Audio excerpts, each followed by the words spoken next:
Welcome back to the channel, everybody. I hope you're having a great day today, and I hope you're ready for this. Yeah, we're doing it today, everybody. We're doing the Kevin in a Big Rig Saga. This one's another massively popular saga on Reddit that's going to be super fun to have all in one episode. Even just as I'm saying those words, it makes me a little bit nervous because this is going to be a huge saga, but it's going to be an adventure. As always, subscribe to the channel if you want to, and let's get into this.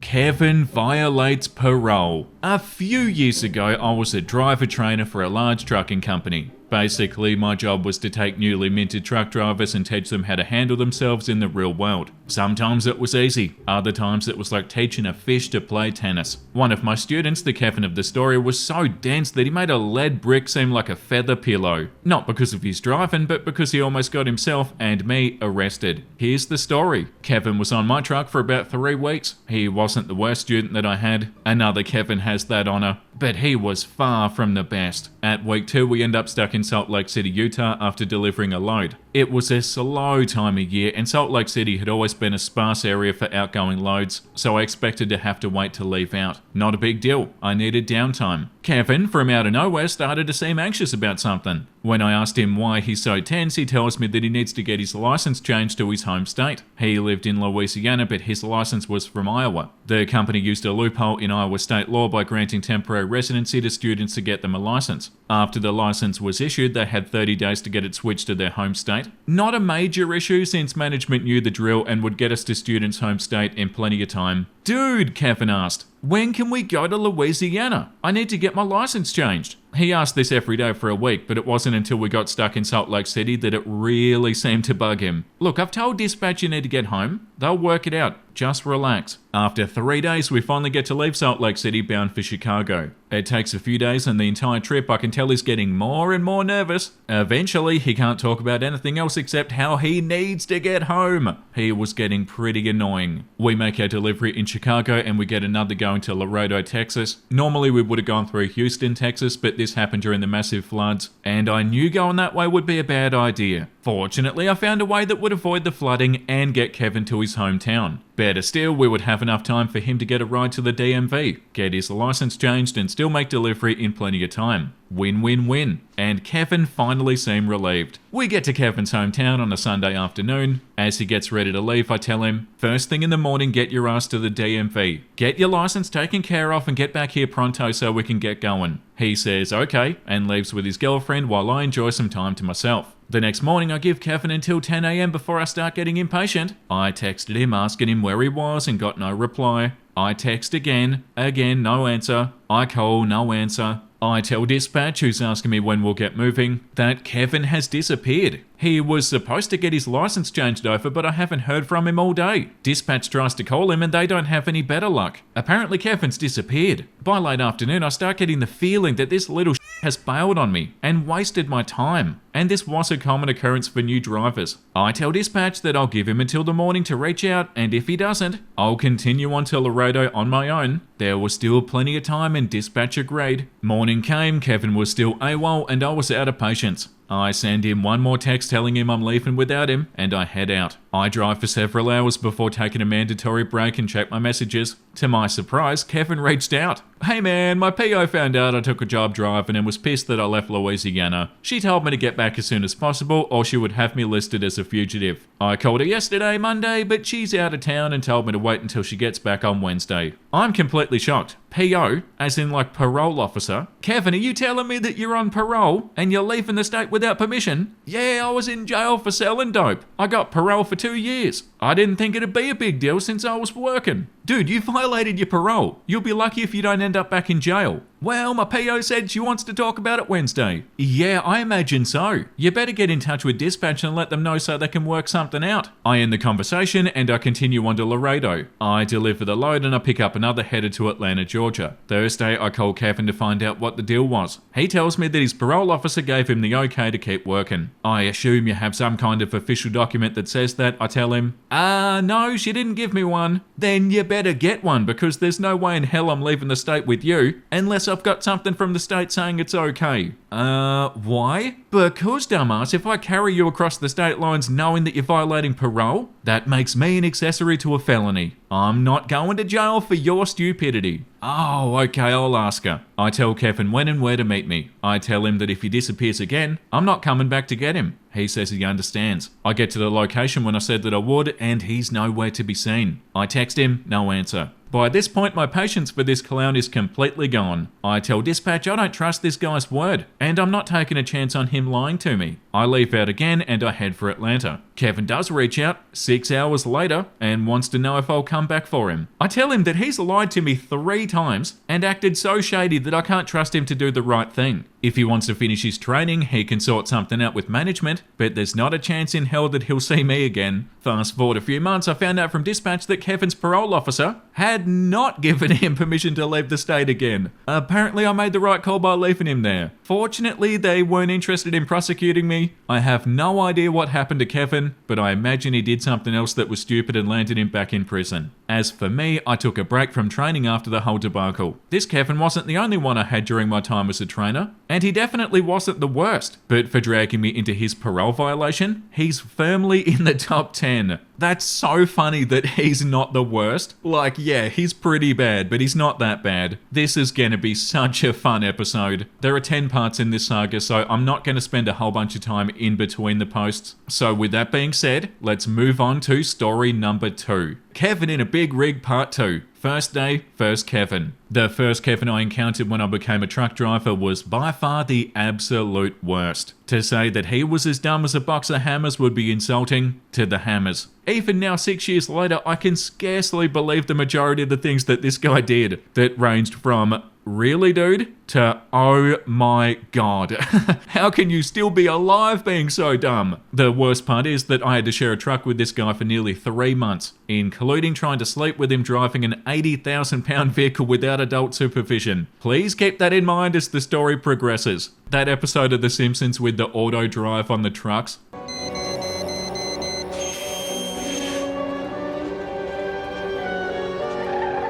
That's what OP needed. When I met this Kevin, I'll refer to him as FK for First Kevin. I had just completed my 6-week training period with my driver trainer after I received my CDL. The standard policy for the company was to pair 2 drivers who live relatively close to one another so that both the drivers could take home time at the same time. We typically stayed out on the road for weeks, sometimes months at a time, working constantly. Unfortunately for me, First Kevin was the driver that lived closest to me at the time, who had no co-driver at the time. So I get paired with First Kevin, and the first day, I could feel the stupid vibes just pouring off him. I was born and raised in the southeastern US, and even to me, calling this guy white trash would be an understatement. He bragged about his family being big in the KKK. What? Nezzy. Oh my god. He bragged about it, but he accepted his driver trainer who was black? Oh my god. But being a new hire and a bottom rung of the ladder, I shrugged it off. The first day that First Kevin and I paired up, we pick up a load going to the LA area. First Kevin, thinking that because he has a whopping 2 weeks more driving experience than I do, that he should be the one to take the first shift. Because I don't trust you yet. I should explain, this was not his personal truck. It was owned by the company and he was not a supervisor of any kind. I didn't care, so I rode shotgun for a bit. As soon as First Kevin starts driving, I'm immediately grateful for the driver trainer I had. First Kevin reminds me of my time at CDL school when I would be in a truck with 4 other students and an instructor. Student truck drivers are notorious for being clumsy behind the wheel, but they tend to find their groove while out with a trainer. First Kevin, on the other hand, thought the bouncing gear changes, excessive revving and braking so hard that a simple 4-way stop feels like landing on an aircraft carrier.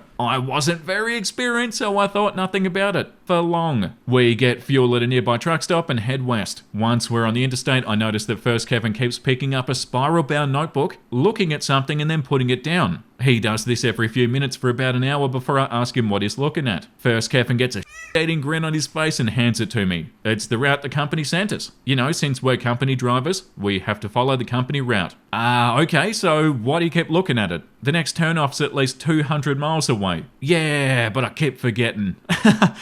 Oh my god. Note that First Kevin had a perfectly good truck-specific GPS in the truck, and the route was programmed in. You program the GPS right, I ask. Just follow that. It's telling you the same thing as your notes. He mumbles something about how it's so important that we followed the company route or we'd get written up, and he was going to do everything right and blah blah blah. I just let it go. So we're still going down the interstate, first Kevin driving and religiously checking his precious notebook every 5 minutes. It's around rush hour and we're in a fairly large populated area. I start seeing signs of road construction and traffic is beginning to stack up. But first Kevin's still looking at his notebook and not slowing down. Traffic's quickly becoming bumper to bumper and first Kevin still hasn't seemed to notice. It's then that I see the issue. The 2 left lanes are shut due to construction. First Kevin's driving in the centre left lane of a 4-lane section of interstate. The far left lane's already closed, and the centre left, the lane that we're currently in, is about to close in less than a mile. First Kevin, still reading his notebook, drives right up to the point where the orange barrels mark the start of the lane closure. Dude, get over! I tell him, and instinctively check the passenger side mirror to check for traffic. It's then that I notice the other semi-truck hauling ass up on our right side. First Kevin looks up, sees the barrels, and no signal, no mirror check, just merges right. Whoa, whoa, whoa, I yell just as the other truck blows past, raring down on the air horn. I briefly glimpse the other driver's face and he's pissed. Not that I blame him. First Kevin looks sheepish and starts mumbling something about idiot drivers. But at the time I'm still trying to keep from going into full-on heart attack. I stay up front until we clear the construction zone and then climb back in the bunk to get some rest. Emphasis on try. I had to drive the night shift and I knew better than to drive without sleep. His less than expert truck handling did not help matters. A few hours later, I wake up to the sound of air brakes releasing. I hear first Kevin yelling that he's out of time to drive and I need to take over. I pull my boots on, I sign in as the active driver to the truck's electronic log terminal, and I settle into the driver's seat. It's at that point that I look out through the windshield and I see something odd. It's dark, of course, but in the headlights I see 2 white lines converging at an angle just ahead of the truck. I look to the left, and dim reflection of emergency flashes light up cat-eye reflectors on a white dash center line, between 2 solid white right-of-way boundary lines. It's pretty obvious that first Kevin, in his lack of wisdom,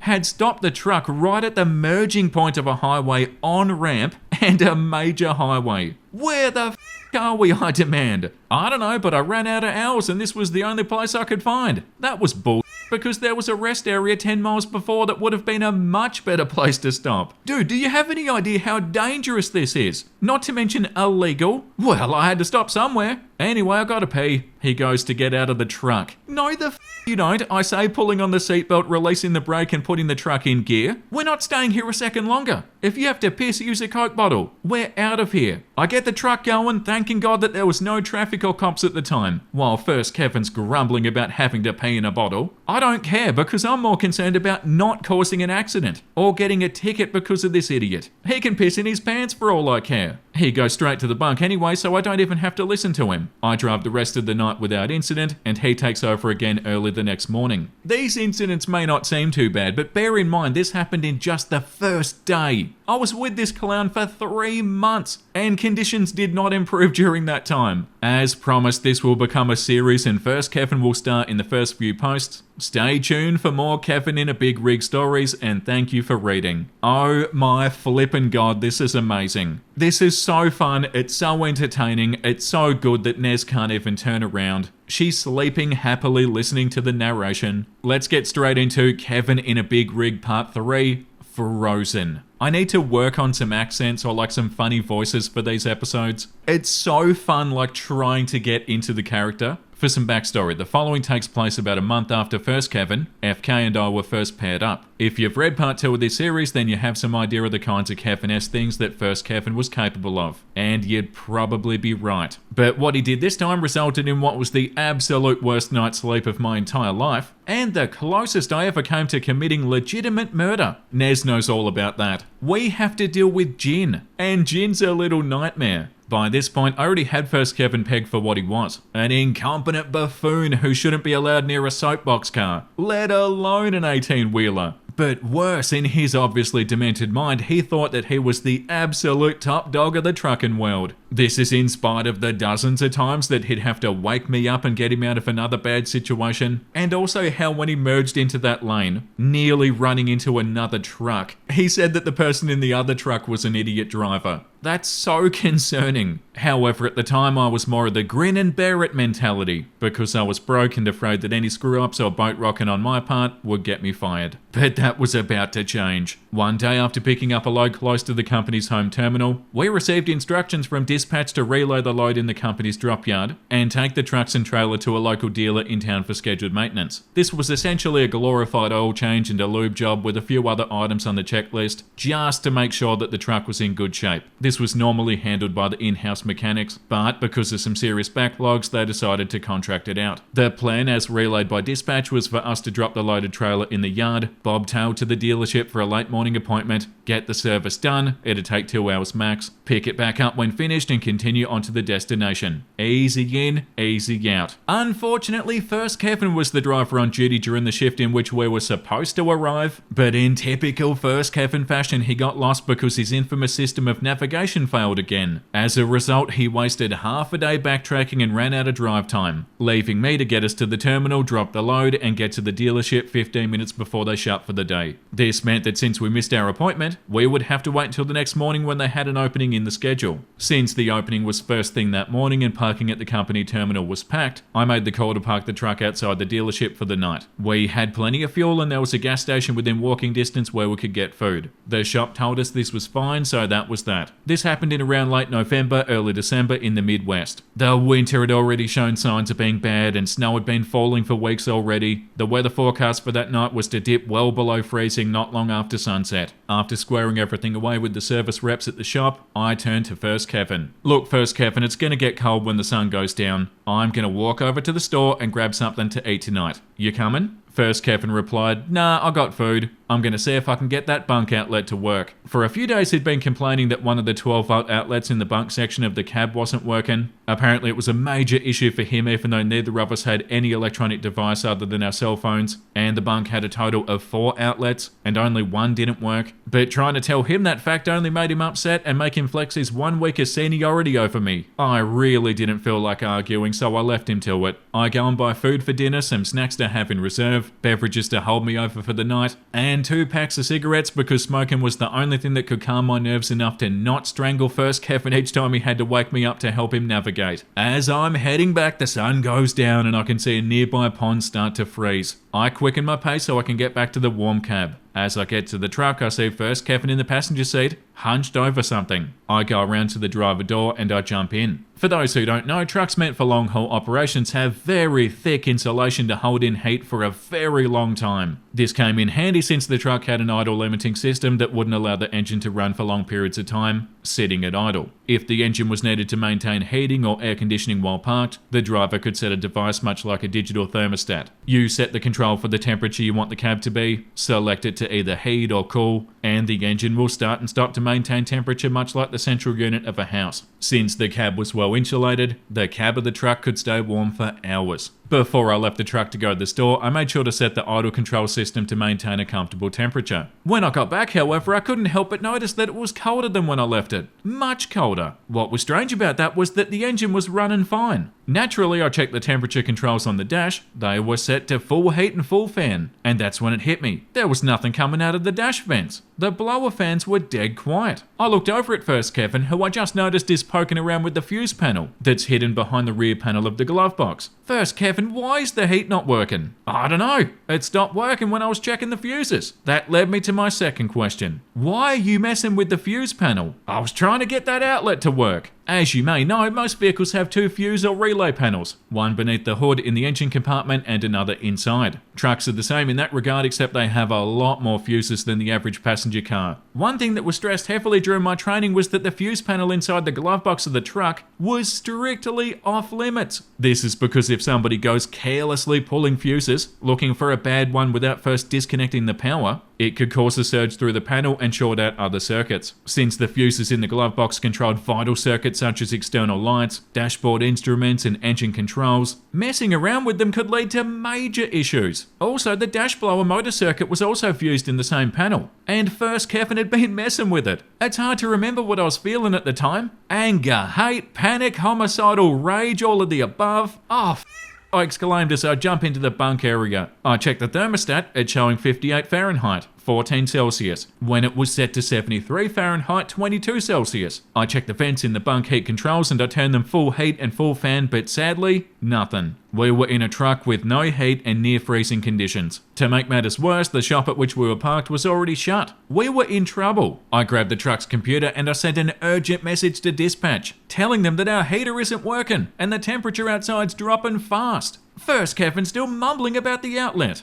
Will you forget about that goddamn outlet? We have no heat, don't you understand that? He said something, but the computer signaled an incoming message. Truck 1234, you have access to your truck, so we can't get you a room. I tell dispatch again that the heater isn't working, and it's getting colder by the minute. But they said company policy meant that we had to stay in the truck. We were screwed. I turn to First Kevin and I say, close that glove box and don't even think about opening it again. At this point, even he realised he screwed up royally. We were stuck in a cold truck for the night. Neither of us has enough money to afford a hotel room, and short of starting a bonfire inside the truck, we were in for a cold, cold night. I quickly ate my dinner and I stow my food away. I then dig through all my clothes I had with me, looking for every stitch of warm clothing I had, and I laid up as best I could. I ended up wearing 2 long-sleeve t-shirts, a pullover hoodie, a Carhartt jacket, 2 pairs of jeans, 2 pairs of socks, heavy-duty work boots, and 2 pairs of jersey work gloves with a fleece blanket for cover. The entire night, I don't think I slept for 2 consecutive hours. Despite wearing what felt like a week's worth of clothes all at once, the cold air still permeated through. I stayed curled up in the fetal position for the entire night, shivering so hard I could feel the entire truck shake. Each time by violent shivering or chattering teeth brought me out of sleep, I'd look at the thermostat control. By midnight, the temperature was well below freezing, and with high winds that had come up, the truck was only getting colder. I can remember feeling disgusted each time I woke up and not seeing sunlight. At one point, I honestly believed that I wouldn't survive the night due to hypothermia. Finally, at about 6 a.m, I woke up for the last time, and I decided to go outside. Not because it was any warmer, but because the gas station I went to the evening before opened up at that time and all I wanted was a little bit of heat. I didn't wake up First Kevin. Honestly, I wouldn't have cared if he was dead for the hell that his stupid ass just put me through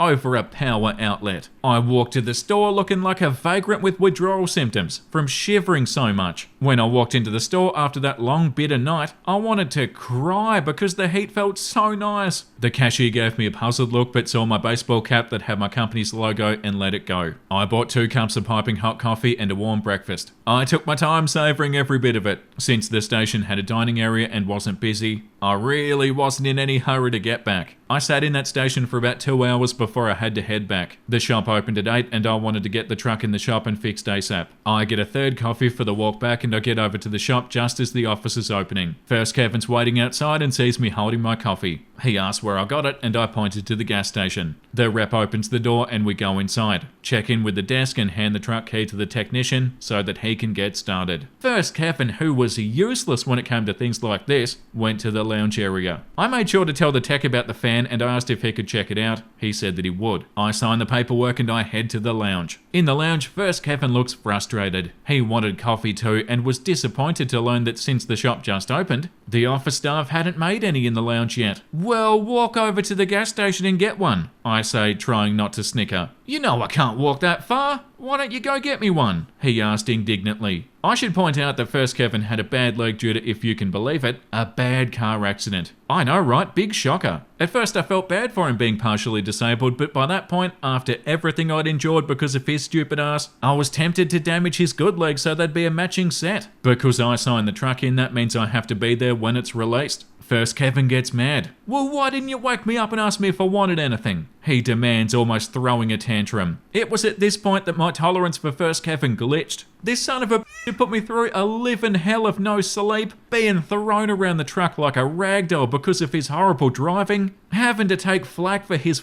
ups and getting chewed out for late deliveries because he keeps on getting lost. Now he wants me to be his errand boy after nearly causing me to freeze to death. As someone once said, hell to the nah. I set my coffee on a table and I raised to my full height. I had at least 1 foot and 100 pounds on him. Listen here, you sawed-off little bastard, I replied, summoning every last ounce of piss and vinegar in me that wasn't still frozen. Because of your dumbass, I barely slept all night. How the hell we're not dead of hypothermia right now, I have no idea. I have to put up with your bullshit for over a month and I'm fed up with it. You are not my supervisor. You're not my lead driver and you do not tell me what to do. And if I ever catch you messing around with the fuse panel or anything else on that truck again, I'll cut your goddamn throat. And at that moment, I meant it. First, Kevin muttered something, but I told him to shut up, and he obliged. After a couple of hours, the technician came and told us our truck was ready. First, Kevin, still without coffee, sulked off to the truck while I dealt with the paperwork. I asked the tech about the blower fan and find out that it was a blown fuse. Apparently, First Kevin pulled the fuse and the resulting arc caused the fuse to blow. Since he was an idiot and the fuse panel wasn't labelled, there was no way to know which fuse was blown.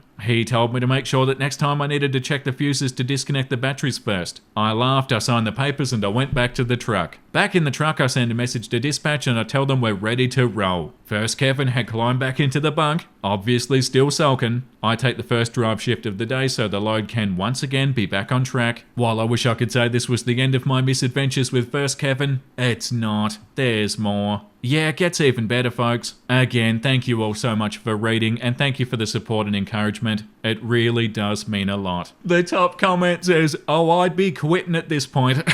Yeah, 100%. This is so unbelievably fun. And also, thank you for the support on the sagas, everybody. I really appreciate you guys watching. These have been so fun to make. I feel the same as when I first started the channel. Like, I feel excited again. It's beautiful. I'm gonna read every ridiculous saga in the universe. And get ready for Kevin in a Big Rig Part 4. First, Kevin gets lost, OP gets an idea. This story takes place a few weeks after the truck hit a snafu, which means to throw a situation into chaos. Interesting. While I'd like to say that first Kevin learned from his mistakes and tried to do better, it'd be more accurate to say that he merely doubled down on his brain-dead antics. In the interim, his driving skills plateaued at noob level. His navigation ability was at potato, and his superiority complex had gone from annoying to insufferable. Despite everything, I was still very much a rookie driver. A peon in a very big company, and most importantly, more broke than MC Hammer. I was afraid that doing anything to rock the boat with management would then lead to me being fired, in further debt, and my truck driving career at an end. To add some perspective to my situation during this, I should also mention more about the contract I had in place with the company at the time. In exchange for free training, I had agreed to work for the company for 8 months. If I quit or was terminated for any reason before that contract was fulfilled,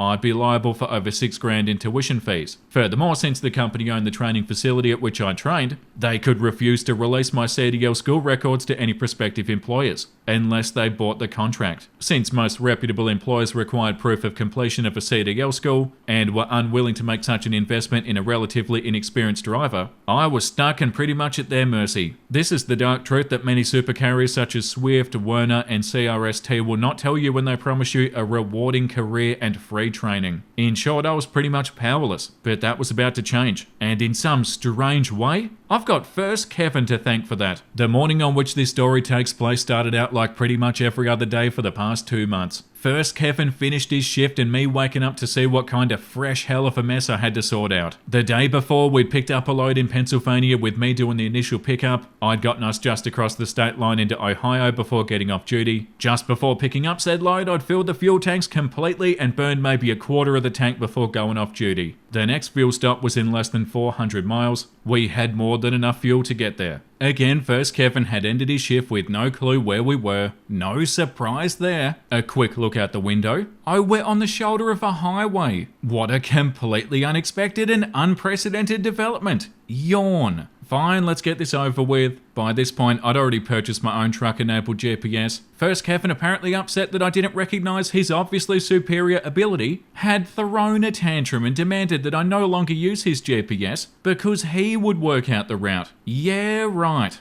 He gets out of the driver's seat and, like the petulant man-child that he was, he took his GPS from the mount. A trick I learnt from my trainer was when using a GPS was to enter the departure and destination and then add each assigned fuel stop in order as waypoints in the route. This forced the GPS to stay on the company route 90% of the time. Also, our fuel payment cards would only work at the assigned fuel stops, so it made life easier just to follow it. Having to get fuel elsewhere needed a valid reason, assistance from dispatch, and often carried a lecture about the importance of the company assigned route. I had tried to teach this trick to First Kevin, but because he had so much more experience than I did, a full month, he felt that he didn't need to listen to me. I set up my GPS and I hit the current location function. This, of course, was routine as First Kevin never had any clue where we were. I'd already familiarised myself with the route, and I knew which highways and towns and cities I could use to help get my bearings. This time, however, I was completely stumped. I'd expected that First Kevin would have gotten at least a halfway into Illinois, but the GPS had us in some small town in Indiana. Also, it wasn't a town that I'd seen on either the GPS route or the paper map I routinely used to verify the GPS. Okay, that was odd. I look again at the GPS for a highway number or street name. Again, nothing it showed me made any sense. I go back to the navigation page where it showed the distance to the next checkpoint, which would have been our next fuel stop. This didn't make sense either, as it was showing close to 500 miles to go to the first fuel stop, not the second. It had to be a mistake, I think, since there was no way to be further from the fuel stop than when I went off duty, was there? I sit in the driver's seat for about 5 minutes trying to make sense of what the GPS is telling me. I'd almost convinced myself that the GPS didn't log us reaching the fuel stop and was trying to backtrack. I was about to force it to reroute to the second fuel stop when I, by chance, happened to check the fuel gauge. And my bottom jaw hit the floorboard, where once the needle had been just above the 3/4 line,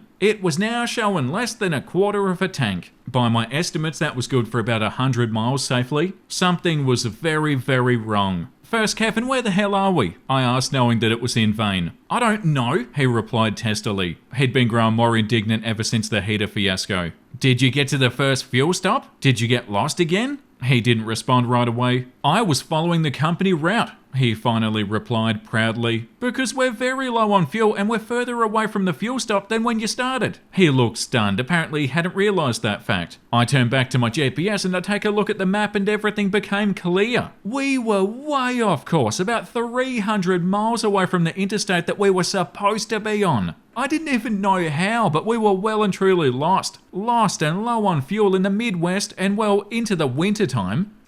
My life. I decided to abandon getting back on the assigned route. First, Kevin had wasted his entire shift with his unplanned detour, and I didn't want to make the situation even worse. I tell the GPS to search for nearby truck stops. It takes a few moments, but the patron saint of truckers had not abandoned me. There was a Flying J truck stop around 20 miles away. I tell the GPS to take me there and send an urgent message to dispatch. I tell them that we need our fuel card unlocked for that location, and we're dangerously low on fuel. To my surprise, First Kevin did not like this idea. We have to stick to the company route. If we run out of fuel, it's the company's fault. Company route, I scoff. You got us lost. Again. You have no idea where we are. Again. I have to spend half of my day correcting your ups again. Right now, the company route doesn't mean a damn thing because I have no clue where we are. What I do know is that we need fuel and now. First, Kevin starts sulking. Well, if we get in trouble, it's on you. Fine by me, I reply, and I get us going. My reasoning is that if I run out of fuel at a truck stop after requesting the fuel cards open, dispatch would have to explain why they didn't allow it. Running a semi out of fuel requires some expensive emergency road service. However, if I run out of fuel while going down the highway, I'll have to explain to dispatch and the safety department and the highway patrol as to why I couldn't read a fuel gauge. I voted to minimise my responsibility and at least get somewhere where it's available. The last thing I wanted to do was repeat what happened in that dealership parking lot. About a half an hour later, we get to the truck stop. It's early morning, so several other trucks are already refueling, and we have to wait in line. I checked the computer, and to my surprise, dispatch approved the fuel purchase, and was concerned as to how we got so far off course. I replied that I just came on duty, and First Kevin was the one who got lost again. I didn't expect anything of this since the night shift dispatchers didn't handle things like employee discipline or service records. When the time comes, I top up the tanks, almost 150 gallons of diesel, and I try to figure out what I can do to get us back on track. After driving about 5 hours, I finally get us back on course, and I decide to take my legally required break. As I go to put myself off duty, I notice an important message has come from dispatch. It's from my fleet manager. I'll call her FM for short. Roughly equivalent to a supervisor, "Call me ASAP," was all it said. Oh great, I say. I take my phone out, I step out of the truck and I make the call. "What are you two doing? How did you end up so far off your route? Did you follow the route that we gave you?" "What do you mean, fleet manager?"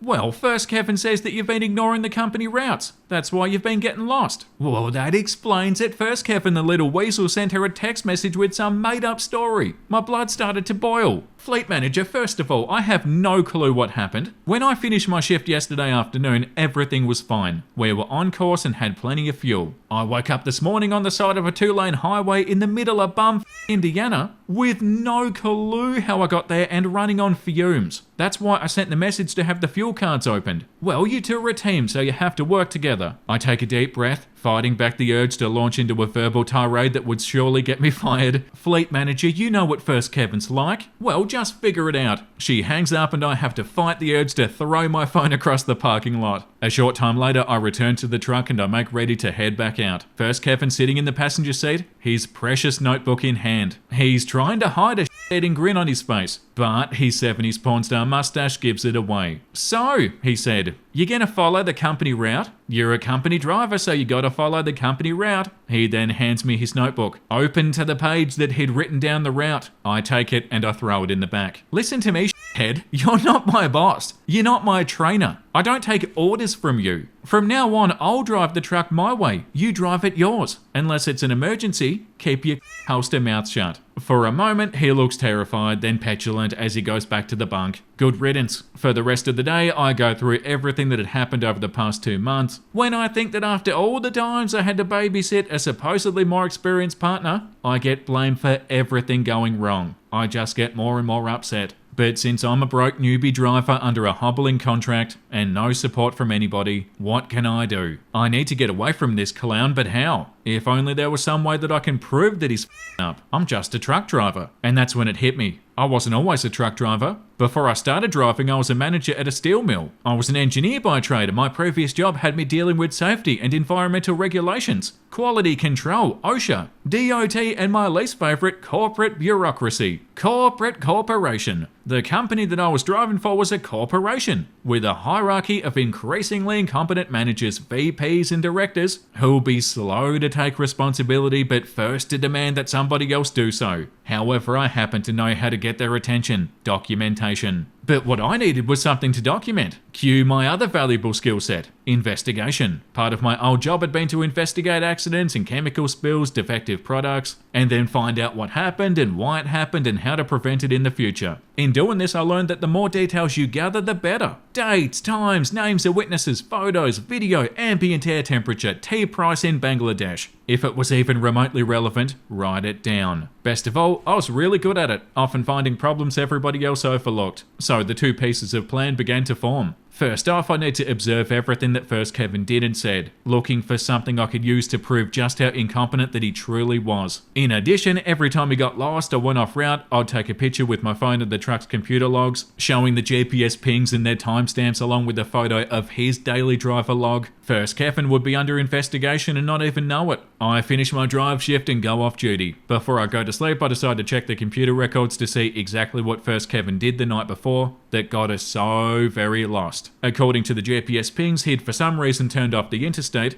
and driven close to 500 miles, with over 150 miles going in the opposite direction than we needed to go. I took snapshots of the ping and First Kevin's driver logs, showing that he was on duty when it happened, but that wouldn't be enough, I knew. I need more, much more. So I took an old legal pad and I began making a list of everything stupid, dangerous and dim-witted thing that First Kevin had done, including dates and times where I could, and started writing an email An email that would take a month to complete. And that's where I'm going to end part 4. But not to worry everybody, this story isn't even close to being over yet. Thank you to everybody for reading this far and for the continued support and encouragement. I hope you've enjoyed the series this far and you find these tales, if not informative or enlightening, then at the very least entertaining. And stay tuned, part 5 is going to be released shortly. Spoiler alert, we learn part of the reason why First Kevin is such a Kevin. Yeah, wow, the audacity of Kevin. He drives them in the opposite direction, and he has the audacity to tell OP what to do, and which route to take and how to do everything, and he's the one who gets them lost all the time. Man, that's frustrating. And we're only reading it. The top comment says it's about to get real. This is the kind of content that keeps me reading this subreddit. This series is starting to rival those of Boat Kevin and Sandwich Kevin. Are these more sagas that I possibly haven't read? Okay, Kevin in a Big Rig Part 5, Shut Down. Backstory, this story takes place only a few days after the events in Part 4. First, Kevin and I were heading towards Salt Lake City, but the winter weather that had been slowly ramping up for the past month was only getting worse. We'd been fortunate up to this point that the snow and ice hadn't caused any delays, but luck was about to run out. This story begins one night in North Platte, Nebraska on Interstate 80. First, Kevin, having driven the day shift, had parked the truck and we changed places. Believe it or not, I sure as hell didn't. First, Kevin had actually learnt from me and decided to not only stop it in a safe place, but at a designated fuel stop. That meant that we could get food and fuel and do a truck inspection. This was one of the few times that First Kevin made a rational decision. While First Kevin went into the truck stop, I refueled and inspected the truck. After making sure the truck was in good shape, I take a look at the weather. A massive winter storm had been building up, and all predictions put it and us on a collision course. The company safety department had sent several weather alerts and issued a few restrictions. My personal rule is that shutting down early is more preferable to shutting down too late. I discovered that Wyoming, the next state that we were crossing into, was taking a serious pounding from the storm and several accidents were already being reported. Thank God it was my shift this time because First Kevin would have wadded the truck and us into a tight little ball in a ditch. I knew that we wouldn't make much progress, but since the roads were still dry and the snow wasn't yet falling, I figured that I'd be able to make it close to Wyoming before shutting down, let the storm pass and continue on once the roads were clear. I'd driven this route many times by this point and I knew the best places to be stuck. I set the GPS to take us to a truck stop just past the Wyoming state line, go inside for a quick bite, and we head out. It wasn't long before the leading edge of the storm had caught us. The further along I drove, the worse the weather deteriorated. Snow flurries melted on the highway only to be frozen by the rapidly decreasing temperature and larger, heavier snow began sticking to the road. In typical fashion for the safety department, their weather alerts were about 2 hours behind, and where they had issued orders to slow down or shut down were for areas well inside the storm. According to them, we could drive the speed limit and they wouldn't say anything. Fortunately, I know better than to trust the judgment of somebody nearly 1,000 miles away about the weather I was looking at through the windshield. I'd made it about 100 miles when conditions forced my hand. I'd already had to reduce speed to barely creeping, and the road was invisible beneath the snow. After watching another truck who was driving way too fast lose control and end up in a ditch, I make the call to shut down. I pull into a rather large truck stop not far from the Wyoming state line. By this point, the snow was so deep the trailer bumper was acting like a snowplow, and the tyres were having trouble gaining traction. I finally get the truck parked and I tell dispatch that we're shut down. As I set the truck idle control system, First Kevin wakes up and asks, "Are we still in Indiana?" In case you're not familiar with US geography, Indiana's a very long way from Wyoming. We hadn't been there for days. "We're in Big Spring and we're shut down. We're going to be here for a while," I tell him. "Did safety tell us to?" I made the call, it's gotten pretty bad. He mumbles that he'll get us going once his 10-hour break's up, but I know safety will issue a shutdown, albeit later than it should be. I grab a snack, I pull the bunk privacy curtains closed, and I settle in. I decide to make use of the downtime to work on Operation Ditch the Dip.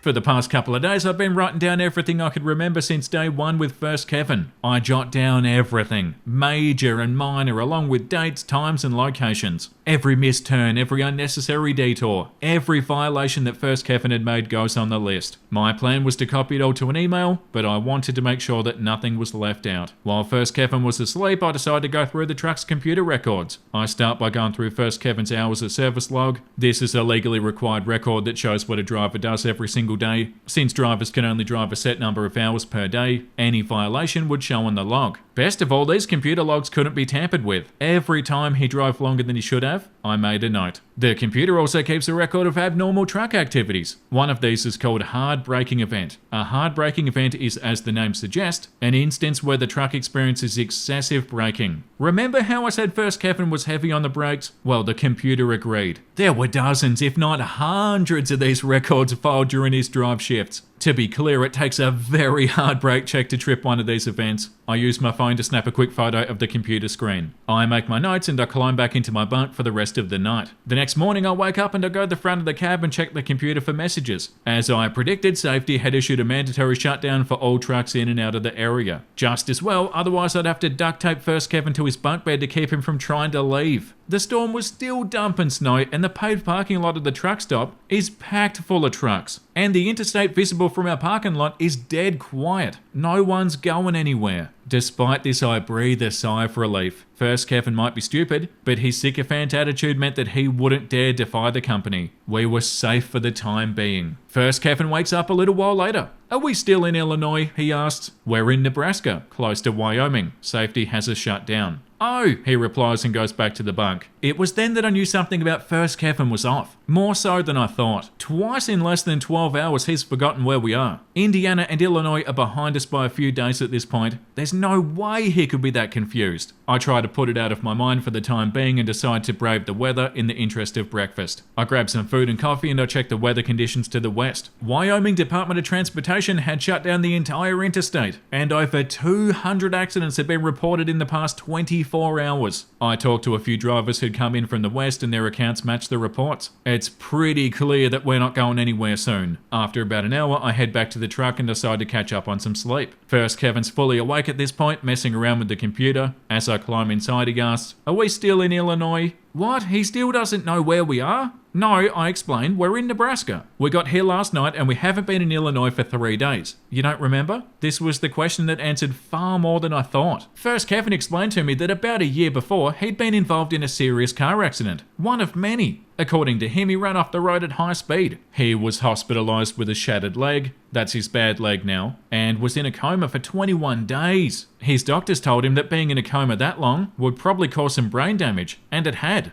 He had difficulty with his short-term memory and would literally forget something that he did 5 minutes before. Well, that makes sense. This wasn't entirely new to me, as he'd told me this story before. In fact, he'd told me countless times over the past 2 months, and it was always the same. Bad car accident, 21-day coma, and a busted leg. Right, I reply. Well, the weather's pretty bad, so get comfortable. We're gonna be here a while. I then climb back into my bunk. First, Kevin cited his bad leg, wants to try to find a parking spot closer to the store. But I tell him the truck lot's completely full, and if he moves the truck, we could lose this spot. Reluctantly, he decides to stay put. In my bunk, I go over first Kevin's story. 21-day coma, short-term memory loss, numerous car accidents. If I was asked to pick one person to deny a CDL, it would be first Kevin, and not because of the hell I'd already been through because of him. Driving a truck's dangerous at the best of times. Add a brain-damaged driver and the risk increases exponentially. I knew that this company literally hired anybody who gave them a phone call. But what doctor in his right mind would grant someone with brain damage a Department of Transportation medical card? I pull out my notes and I jot down first Kevin's story as he told it. Later that day, first Kevin wakes up from a nap. I'm in my bunk and he asks again,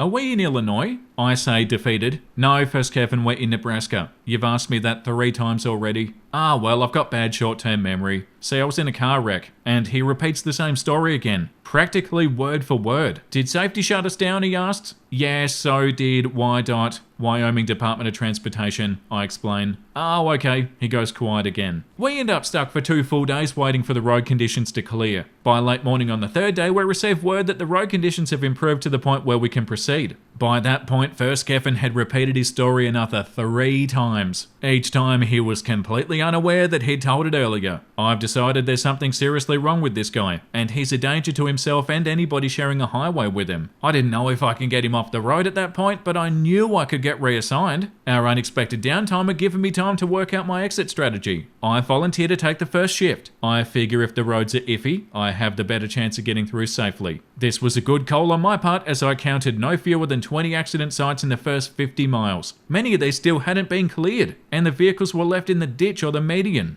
I managed to get a good distance into Wyoming before needing to swap with First Kevin. The weather had broken and everything between us and Salt Lake City was clear. As First Kevin started his shift, everything that occurred during our shutdown replayed in my mind. The more I thought about it, the more it bothered me. First Kevin wasn't just stupid, he was a ticking time bomb. It was time to get as far away from him as I could. Before I went to sleep, I take out my notes and cell phone and I begin composing an email. I address it to my fleet manager. I address it to my FM, my fleet manager, and CC the safety director. It would take a while to finish as I planned to make sure they knew everything that I'd seen and experienced over the past 2 months. Given the nature of corporate politics, I expected to encounter some resistance and being ignored, but that was fine. It'd only make the situation worse for them in the long run. And with that, part 5 comes to an end. I know there wasn't much in the way of Kevin-type behaviour in this one, but I hope that you at least have a better idea of the kind of person First Kevin was. In the next episode, First Kevin's terrible driving will do actual damage to the truck, and my plan to get rid of him will be fleshed out. Again, a big thank you to everybody for your kind words of encouragement and support. I'd also like to say a special thank you to everybody who gave my posts gifts. Yeah, this is ridiculous, but I can't stop reading it. This is so fun to read. Let me know what you think of this saga in the comments, guys, and I hope you're enjoying the episode. And get ready for Kevin in a Big Rig Part 6 Breakdown. I'd like to give a big shout out to the viewers and subscribers at YouTube channel Karma Comment Chameleon. I read all comments on both Reddit and YouTube, and your kind words of support are all the inspiration I need to continue this series. And with that, let's get on with Kevin in a Big Rig Part 6 Breakdown. For some backstory, this story takes place about a week after the events of Part 5. First, Kevin and I made our delivery in Salt Lake City without incident, and we took another load north to Seattle, Washington. We had picked up another load that was bound for the East Coast when yet another disaster struck. I'd made the initial pickup in Renton, Washington, and headed east on Interstate 90. Since I'd driven half the night before the pickup and into mid-morning, my drive time for the day expired around Tanner, Washington, and First Kevin and I switched out. Ahead of us lay barren and mountainous terrain and nearly 3,000 miles of highway across the northern states of the lower 48. Combine that with the ever-threatening winter storms, First Kevin's horrible driving skills, and a dwindling supply of tolerance on my part,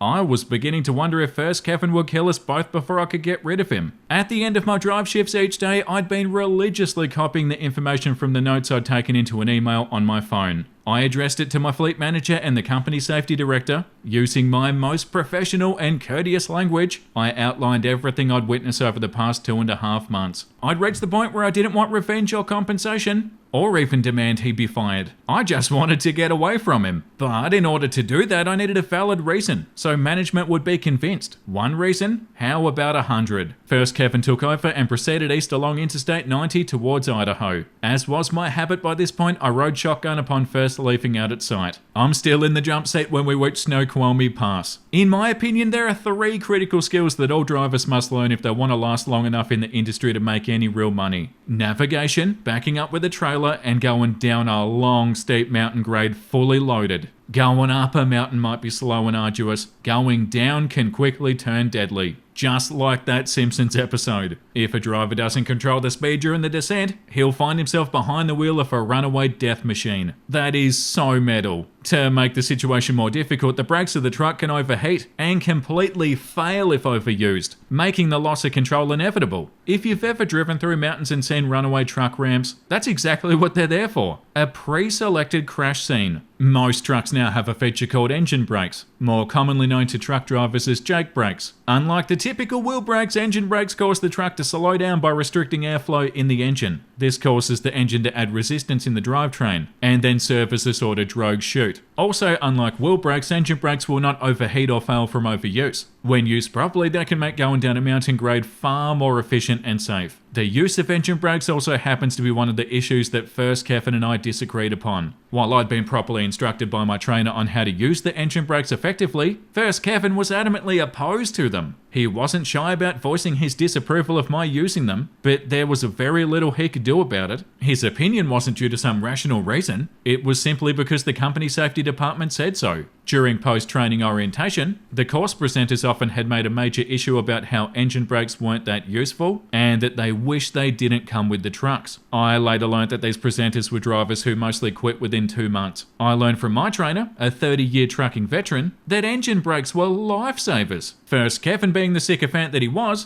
believed that anything the company higher up said was the gospel truth. And there we were. Myself, First Kevin, a fully loaded truck, and the long, steep decline that was Snoqualmie Pass. Yep, I said to myself, I'm definitely regretting my life choices now. First, Kevin starts down the pass. He was in top gear and the truck begins to accelerate rapidly. Oh my freaking god. Since he's not using the engine brakes, the only way that he can control the truck speed without overusing the wheel brakes is to downshift. In order to do that, he must reduce speed. Shifting gears in a semi-truck's a lot different than a regular car, since a truck transmission will only go into gear if it and the engine are at the proper speed for the gear being selected. First, Kevin slams on the brakes, throwing everything in the cab that isn't tied down forward. He tries to downshift, but his timing's off. For a few heart-stopping seconds, the truck's essentially dropping down the side of a mountain in a free fall before First Kevin manages to wrestle the truck into gear with another whiplash brake check and a grinding protest from the transmission. The engine revs up sharply as it fights against gravity and the excess speed of the gear. First Kevin again applies extremely heavy braking, and I grab the handhold above me and I push myself back into the seat to cushion the jolt. At this point, I look over at the dash tachometer. It's reading over 1700 RPM. The normal operating range for this truck's between 1000 and 1500. Slowing down and reducing the engine speed is vital at this point. Even First Kevin knew that. He does, applying heavy braking again to slow down the engine to just under 1500 RPM, and the speed appears to be relatively stable. Then, in a move that I can only describe as divine stupidity, First Kevin forces the transmission into the lower gear. And when I say forced, I mean the truck was actively fighting him, as if it were an animal raging in a trap. The gears of the transmission were grinding so hard I thought they'd be worn down before we reached the bottom of the hill. Eventually, however, First Kevin's stubborn determination won out, and the truck went into gear. The truck screamed in protest. I glanced at the tachometer and it's showing close to 2000 RPM. Way outside the operating limits. Too much of this and the engine will literally tear itself apart. I knew that. What does First Kevin do? Nothing. God damn it, I scream at him, trying to make myself heard over the tortured engine. Slow down! Don't tell me how to drive, First Kevin snaps back. Apparently he believes this is normal. I swear to God, First Kevin, if you wreck this truck, my sentence was cut off by yet another hard break, and I'm wondering if I can stab this little bastard, take over the truck and claim self-defense. We went down that long steep hill for what felt like hours. The screaming engine begged for mercy, and First Kevin was completely oblivious. At any moment, I was expecting the engine to explode in a fiery death, taking us to our own a few moments later. But to its credit, it held on just long enough. We get to the bottom of the hill, and the stress on both the engine and my nerves finally dissipates. At first, I think we dodged yet another bullet. The truck seemed to be no worse for wear, and I was able to not kill First Kevin. At that moment, the dashboard lights up more than the annual Christmas tree at Rockefeller Plaza. Every warning light and alarm buzz is going off, as if we were in a movie helicopter that had just been hit by a rocket. I swear under my breath, and I begin looking on my phone for repair shops, truck stops, or anywhere nearby where we can get help. And then as suddenly as it started, the dash goes quiet and the lights turn off. It wasn't a relief. More of the eerie quiet. That's not good, I say, knowing this wasn't some electronic glitch. I go back to my phone, it's the only thing that I can do to keep me from snapping First Kevin's neck. By some obscene stroke of luck, there's a dealership service shop at the next exit. It was just then that the dashboard lit up and the alarms make an encore appearance. I think something's wrong with the truck, First Kevin said, as if I hadn't already worked that much out for myself. I gave First Kevin my hardest glare. No shit, Sherlock, I reply. You just fell off a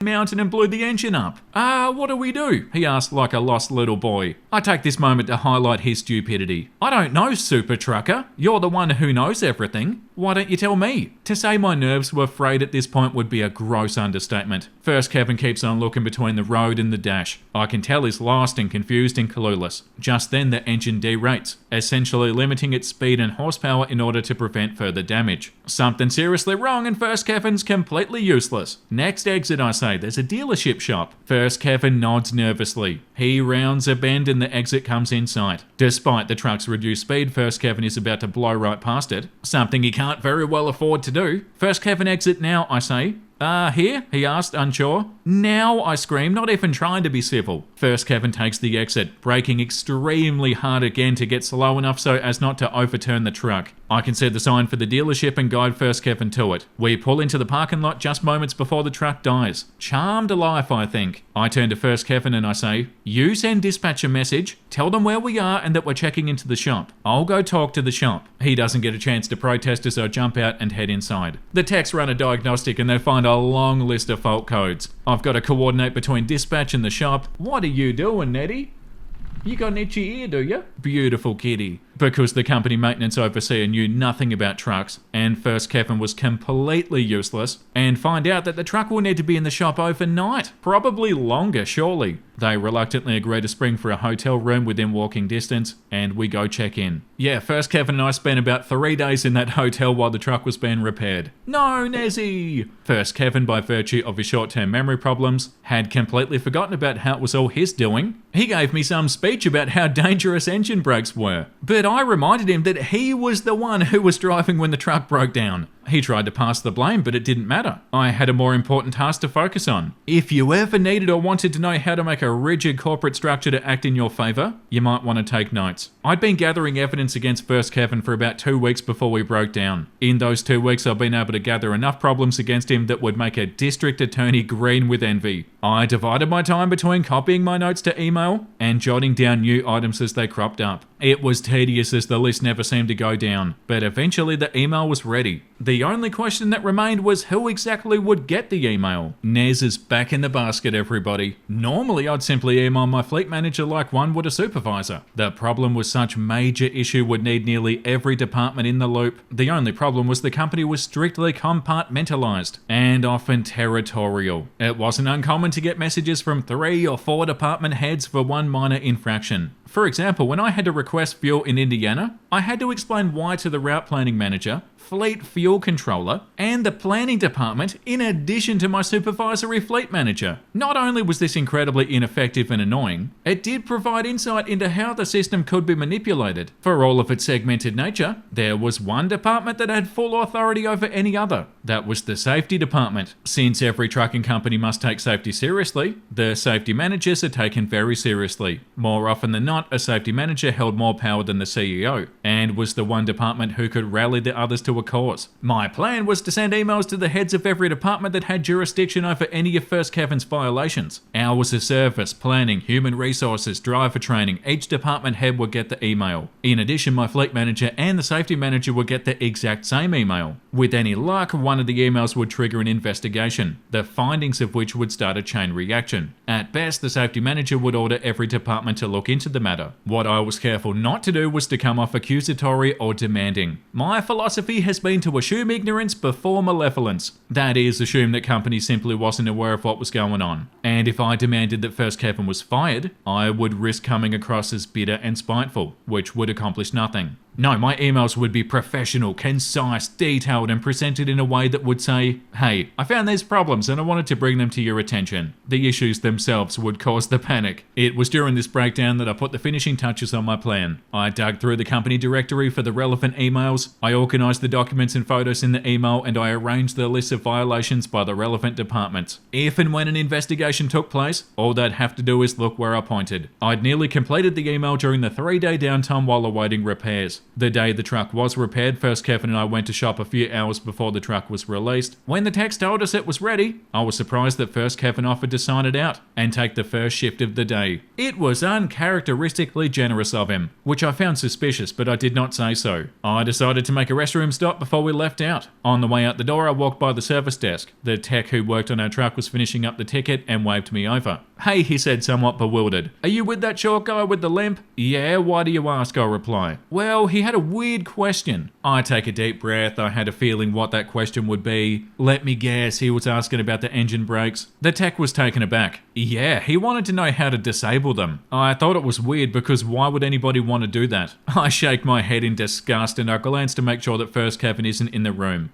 Did you tell him? Hell no, the tech admitted. You'd be an idiot not to have them. I nod in agreement. By the way, I ask, what was it that was wrong with the truck? There were some cracks in the turbo housing, he explained. And would keeping the engine at 2000 RPM all the way down Snoqualmie cause that? He looked at me knowingly. You better tell somebody about him if he can't drive any better than that. Oh, don't worry, I assure him. I will. And that ends part 6 breakdown. Once again, a big thank you to everybody who's either reading this story on Reddit or listening on YouTube, being brought to you by Karma Comment Chameleon. Your support means the world to me, and I hope this story proves itself worth your time. Oh my freaking god. This is so amazing. And we still have 4 more parts, guys, so this is gonna keep on going. We're not done yet. The adventures continue. All I could think about while reading that was the Simpsons episode, because that's so similar to what happens in The Simpsons. They go flying down this hill in the truck, they lose control, Homer thinks they're about to go off the side of a cliff, and then the Navatron auto drive takes over, and the truck drives itself. But also, in all seriousness, this is horribly concerning. Like, this first Kevin not only could have an accident and injure or end his own life, but also anybody else on the road as well. And that's horrible. This should not be happening. And on that note, let's read Kevin in a Big Rig Part 7, Flashpoint. For some backstory, these events take place over the span of a couple of days immediately following the events in Part 6 Breakdown. The 3-day breakdown had forced dispatch to call in another truck to rescue the load. I had figured as much since the load was considered high priority, and with an even more serious winter storm than what we faced in Nebraska bearing down on us, dispatch wanted to get the load to its destination as soon as possible. That left myself, First Kevin, a repaired truck, an empty trailer, and precious a little time before we become stranded again by Old Man Winter. Almost as soon as we get the truck out of the shop from First Kevin's fiasco in Snoqualmie, dispatch sends us a load. It was to pick up in Lewiston, Idaho that same evening and deliver in Chicago. I was relieved as this put us heading away from the storm, and with some luck would keep us ahead of it. When I plotted the route, however, I was abruptly reminded that while the patron saint of truckers might protect those who call upon him, he also has a very morbid sense of humor. Lewiston's a mountain town along the Washington-Idaho border. From where we began, it'd take the better part of a day traveling through remote areas with little chance of assistance if something were to happen. And because I hadn't suffered enough, the only way into Lewiston was south along US 95 and down another steep mountain grade. That was worse than Snoqualmie. How bad? Well, if Snoqualmie was a Black Diamond ski slope, Lewiston would be a triple Black Diamond skull and crossbones level and require a signed waiver of liability and clearance from a psychiatrist. And just for kicks, First Kevin would be driving us there. No, surely not. He cannot be trusted to drive. Upon realizing this, I texted my mum, I told her I loved her, and that I was probably going to be dead in the next few hours. She thought I was drunk. I would not be able to do this. No chance. For the first few hours, I stayed in the bunk trying to get what little sleep I could. First Kevin's horrendous driving didn't help matters, as I was constantly being woken up by my head being slammed into a cabinet by his excessive braking. I finally had to use my jacket as a makeshift cushion and keep my head from suffering a concussion. The truck drove on and on and on. Sleep, when it came, was fitful and fleeting. The jarring of the brakes and the whine of the over-revving engine foretold of an impending fate so terrifying as to make Edgar Allan Poe wet the bed and Stephen King buy a nightlight. As the sky grew dark and the cold air began to bite, I decided that I'd slept as much as I could. I pulled on my boots and I went up front. I looked out the windshield and I saw what I'd been dreading, the warning sign for the steep drop into Lewiston. The highway on which we'd made the descent was also the town's main thoroughfare. Fall off the cliff, roll into town. Any loss of control here and a lot of people beside us would more than likely be killed. I just hoped that if I did die that night it was quick, painless, and First Kevin would join me, so I could beat his ass for all eternity. First Kevin started down the grade, picking up speed too fast at first, but thanks to being empty, speed control was much easier. Still adamantly opposed to engine brakes, he maintained his speed through downshifting and heavy braking. Much like he'd attempted on Snoqualmie. When he finally managed to stabilise his speed, I lit a cigarette because I think all people doomed to die deserve one last smoke. But it wasn't my last smoke, or my last day on Earth. Despite everything, first Kevin managed to get the truck down the mountain and into the town without it ending in a fiery crash. I let out a breath I didn't realise I was holding, and I take a long drag of my cigarette to calm my nerves. We were safe for the time being. Hallelujah. First Kevin manages to get us to the pickup, after getting lost of course, and we change out while we're being loaded. I sit down in the driver's seat and I program the route into my GPS. Getting back to the interstate was going to be tougher. I saw as it was more remote wilderness, mountainous terrain, and little chance of help in an emergency. Adding to the difficulty was the fact that the storm we were desperately trying to outrun was catching up on us. Fortunately, it wasn't long before we get fully loaded and head to a local truck stop to top off the tanks, since it was nearly 150 miles to the nearest truck stop. I refueled the truck while First Kevin goes inside the store. After several minutes, both fuel tanks filled and First Kevin still inside doing God knows what, I pull the truck out of the fuel pumps and I pull around to the parking area. I dash inside, I grab some food and drinks and smokes, and I come back to the truck to find First Kevin still isn't back yet. I begin to fantasize about what's keeping him. Stroke? Brain aneurysm? Abducted by aliens? They do tend to take the dumbest people after all. Homer getting abducted out of the boat.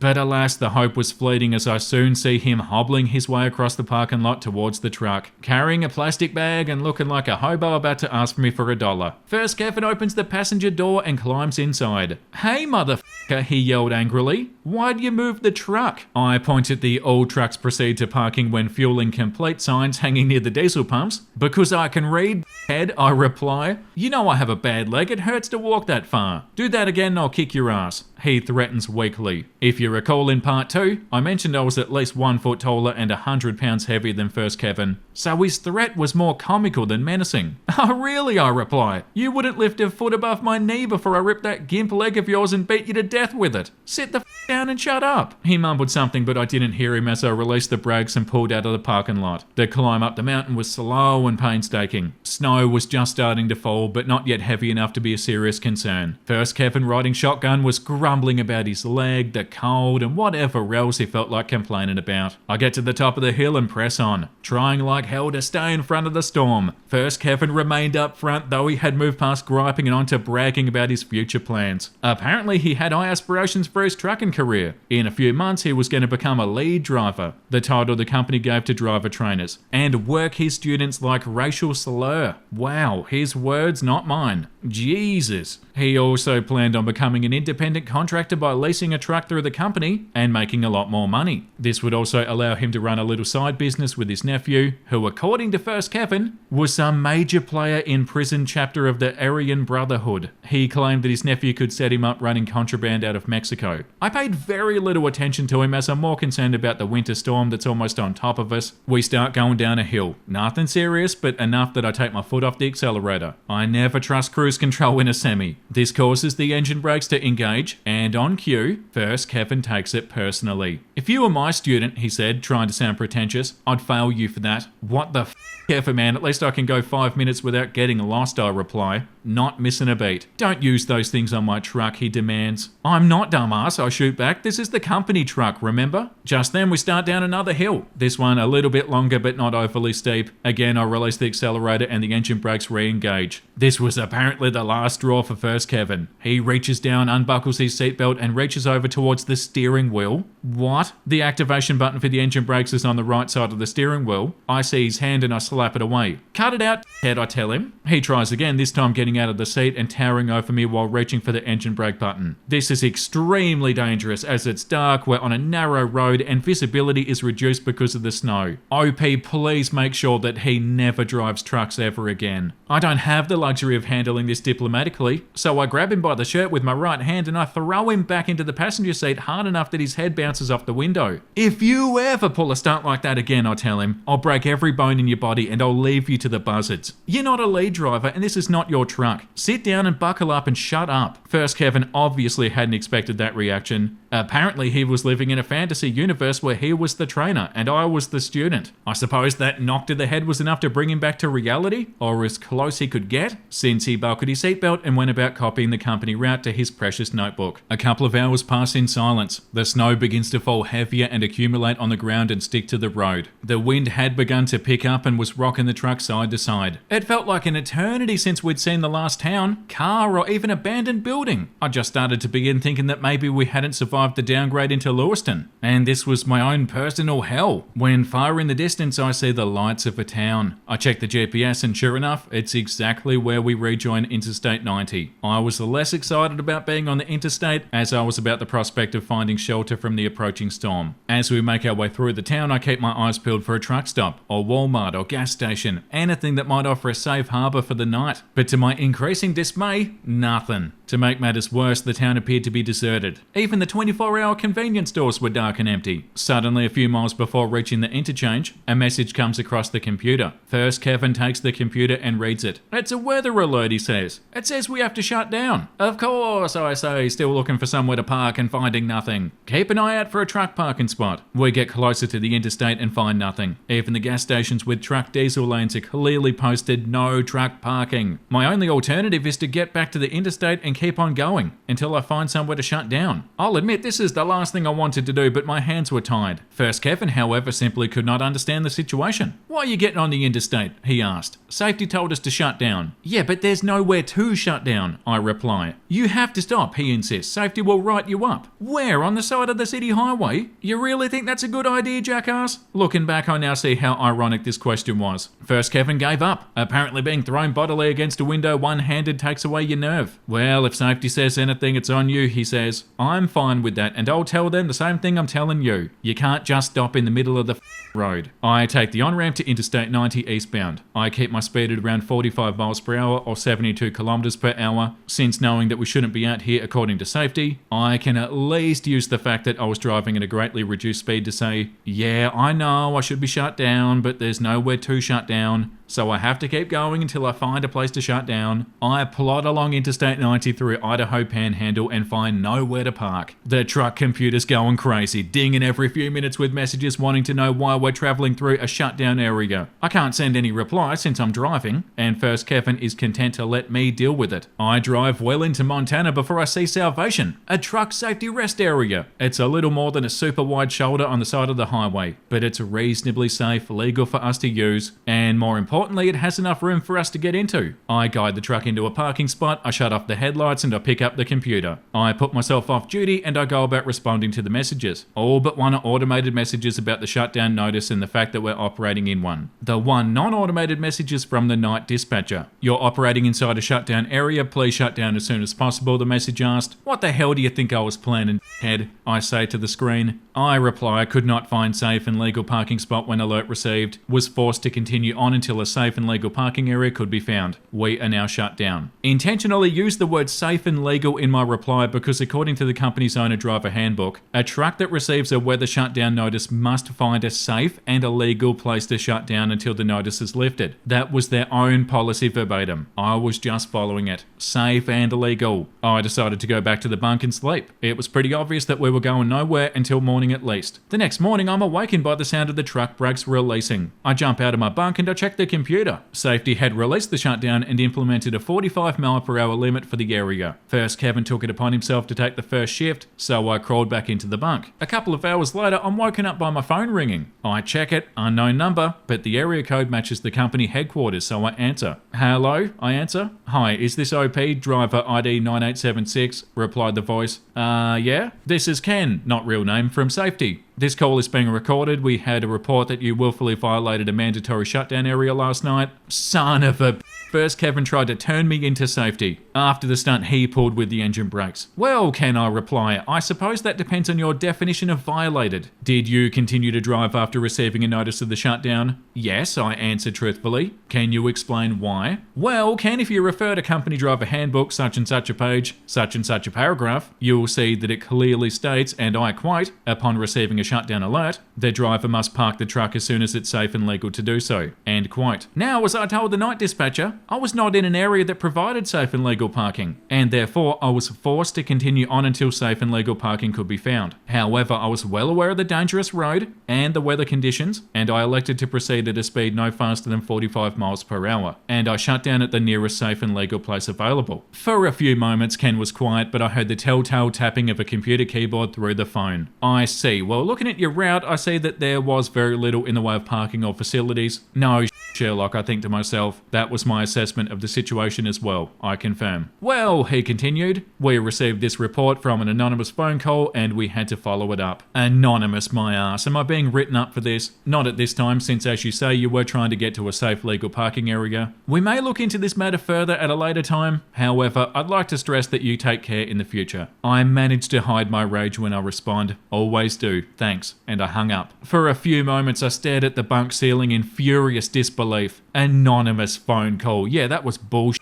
Since there was only one person who knew that I'd even driven at that time, who would have made a phone call, first Kevin, the rat-fink bastard, had tried to grass me up on the sly. Only he made one critical mistake. He underestimated me. I knew the safety policy, apparently better than the safety department themselves, and I'd probably save my job and career by doing so. No doubt the little thought that he won by his little ass-kissing exhibition, and he would no doubt try again when he realised it didn't work. But he wouldn't get that chance. Oh no. Run game on me, little man, and I'll show you how it's played. I open my phone's email app and I go to the saved email draft I've been preparing for so long. I attach the photos of the computer logs, I double check for missing issues, I add in about the incident where he tried to grab the steering wheel while I was driving, and plug in the email address of the relevant department heads. I also make one addition to the end of the email, letting them know that seeing as how the issue was habitual and ongoing, I would continue to provide daily updates via email on First Kevin's infractions and unsafe actions. Why email, you wonder? Well, in the eyes of law, an email is considered an official document. By using email, I could use it as proof that I communicated the issue to the company. If the situation progressed to the point where legal action became necessary, the emails could be used as evidence that the company was made aware of the issue, but did nothing. That's negligence. I knew it, and they should know it too, I thought. Well, they claim to put safety first, so let's see. I give the email a final once-over. It's ready, I think. I move my thumb up to the send icon and freeze. For a moment, a tiny voice of doubt pipes up. Is this the right thing to do? You could put yourself in the firing line with this. Even if you pull it off, it could ruin First Kevin's life. Is what he did so bad to really be worth that? For a moment, I almost considered not doing it. Just ask for a new co-driver. And that thought was interrupted by my forehead banging off the cabinet again. First Kevin and his piss poor driving. Never mind, I tell myself decisively.